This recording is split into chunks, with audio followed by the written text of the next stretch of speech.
উনি কতদিন ধরে এখানে পড়া? উনি তো সকালেও তো কিছু খাওয়া দাওয়া করছে, একটু আপেল টাপেল খাইছে। মিরপুরের সেই নূরজাহান বেগমের মৃত্যুকে ঘিরে সামনে এলো নতুন ও চাঞ্চল্যকর তথ্য। পচে গলে যাওয়া অবস্থায় উদ্ধার হওয়া বৃদ্ধার মৃত্যুর আগে পরে কী ঘটেছিল তা নিয়ে তৈরি হয়েছে আরও রহস্য। গত ৩১ মে বিকেলে নূরজাহান বেগমের মেয়ে ফাতেমা নাসরিন সুলতান মিরপুর ১১ এলাকার একটি হাসপাতালে গিয়ে দাবি করেন তার মা কোনো সাড়া দিচ্ছেন না। সঙ্গে করে একজন নয় ২ জন নার্স নিয়ে যাওয়ারও অনুরোধ করেন তিনি। পরে ২ নার্স মিরপুর সেকশন ৬ এর সি ব্লকের একটি বাসার ৪র্থ তলার ফ্ল্যাটে পৌঁছে বৃদ্ধার কক্ষে প্রবেশ করেন। সেখানে ঢুকেই তারা হতভম্ব হয়ে পড়েন, কারণ নূরজাহান বেগমের মরদেহের অবস্থা দেখে তাদের ধারণা হয় তার মৃত্যু হয়েছে কয়েকদিন আগেই। এ সময় উপস্থিত এক নার্স গোপনে একটি ভিডিও ধারণ করেন।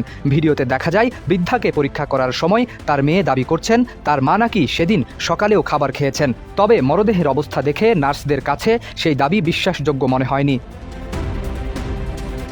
পরিস্থিতি অস্বাভাবিক মনে হওয়ায় নার্সরা দ্রুত নিচে নেমে জরুরি সেবায় ফোন করেন এবং পুলিশকে বিষয়টি জানান। পরে পুলিশ ঘটনাস্থলে পৌঁছে নূরজাহান বেগমের মরদেহ উদ্ধার করে।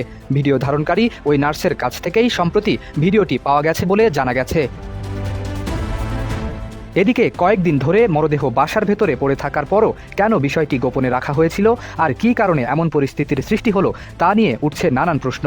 নূরজাহান বেগমের মৃত্যুর প্রকৃত কারণ উদ্ঘাটনে সুষ্ঠু ও নিরপেক্ষ তদন্তের দাবি জানিয়েছেন সংশ্লিষ্টরা। শরীফ উদ্দিন, ইত্তেফাক নিউজ।